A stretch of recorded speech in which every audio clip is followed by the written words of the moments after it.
En Bogotá hay estructuras bajo algunos puentes que la mayoría de la gente nunca mira con atención.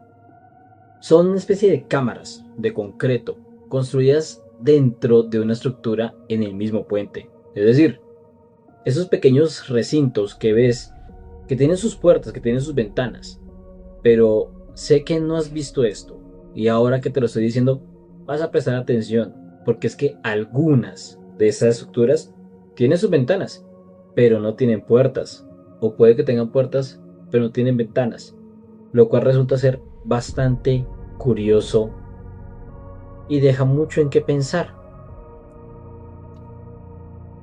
Cuando me refiero a esto, hay veces que la gente dice, no es nada extraño, son simplemente bodegas. Algunas funcionaron como tiendas, otras funcionan como depósitos y tienen toda la razón. Pero hay una en particular que durante años llamó la atención de más de una persona, de quienes pasaban ahí de noche, de día, en la madrugada. Los que van a la iglesia, los que van a Corferias, los que van al Hospital Meredi o los que van incluso a la estación del CAT. Y es porque esta tiene una ventana que está soldada, que se soldó desde afuera. Esa pequeña abertura rectangular cubierta de barrotes, no tan gruesos, pero sí soldados directamente al cemento. Estas tienen unas puertas, pero se ve que no han sido abiertas durante bastantes años. ¿Qué clase de estructura es esta? ¿Por qué las puertas no se abren? ¿Por qué nadie usa ese tipo de compartimiento para guardar sus cosas? Durante años esa pregunta pasó por desapercibida. La ciudad creció, el tráfico aumentó, las personas caminaban sin mirar demasiado hacia ese lugar, hasta que empezaron los rumores. Los primeros comentarios aparecieron entre habitantes del sector, personas que regresaban tarde del trabajo o que atravesaban el lugar de ciudad en ciudad cuando ya todo estaba en silencio. Decían que a veces, al pasar al frente de aquella rejilla, se escuchaba algo. No golpes, no gritos, sino algo mucho peor. Una especie de respiración, respiración desesperada, respiración lenta, húmeda, como si alguien llevara demasiado tiempo encerrado en ese lugar. Lugar donde, aunque entra el aire, debe ser sofocante en los días de calores, de verano, entre comillas, y debe ser muy frío, que casi siempre pasa eso aquí en Bogotá. Muchos pensaron que tal vez podían ser animales, gatos buscando refugio o ratas, pero quienes se detenían unos segundos más decían lo mismo. El sonido no se movía, el sonido corría, huía, un sonido que permanecía allí, al fondo, respirando. Con el tiempo empezaron a aparecer más historias, pero no recientes, sino historias antiguas.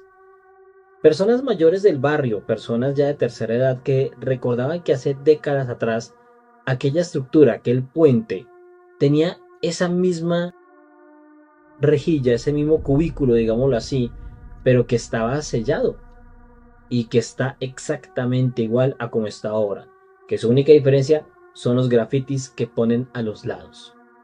La misma ventana, los mismos barrotes, las mismas puertas selladas. Y según ellos, hubo un tiempo en que alguien vivía allí adentro. Esto no es oficial, porque ¿qué ganaría una persona viviendo allí adentro encerrado todo el tiempo? No porque alguien estuviese cuidando allí algo como si fuese un celador, no, sino porque apareció un día de la nada y así como apareció, nunca volvió a salir y desapareció.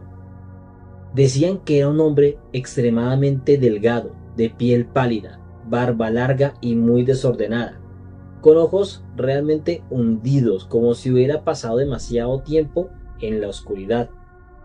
Nadie sabía su nombre, nadie sabía de dónde había salido, solo sabían que estaba allí, allí adentro, porque algunas noches se acercaba a la ventana, no gritaba, no pedía ayuda, solo miraba hacia afuera, como si estuviese añorando aquella libertad.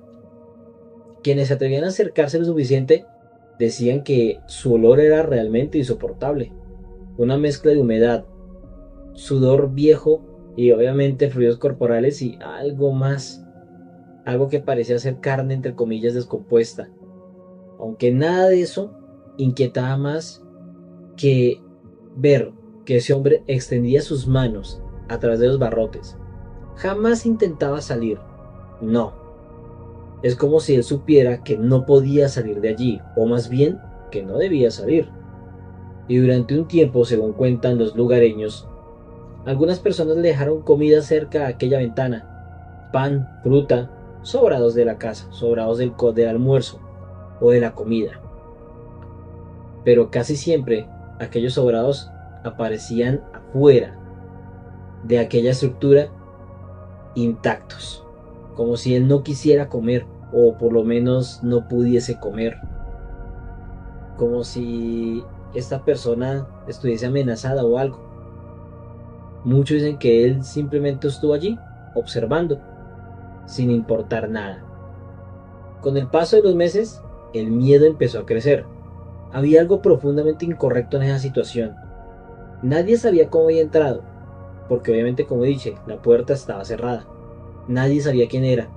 Este señor no hablaba. Se llamó varias veces a las autoridades, pero ninguno de ellos sencillamente dio respuesta o tan siquiera se atrevió a ir. Es más, con el tiempo, todo el mundo empezó a dispersarse y nadie se atrevía a preguntar más o preguntar demasiado. Y así cada persona se fue alejando. La gente comenzó a cruzar la calle sin mirar más allá. Empezó a atravesar el puente, tampoco sin ver más allá de lo que ocurría. Otros simplemente evitaban mirar hacia la ventana. Y entonces, un día, sin más ni más, el hombre dejó de aparecer.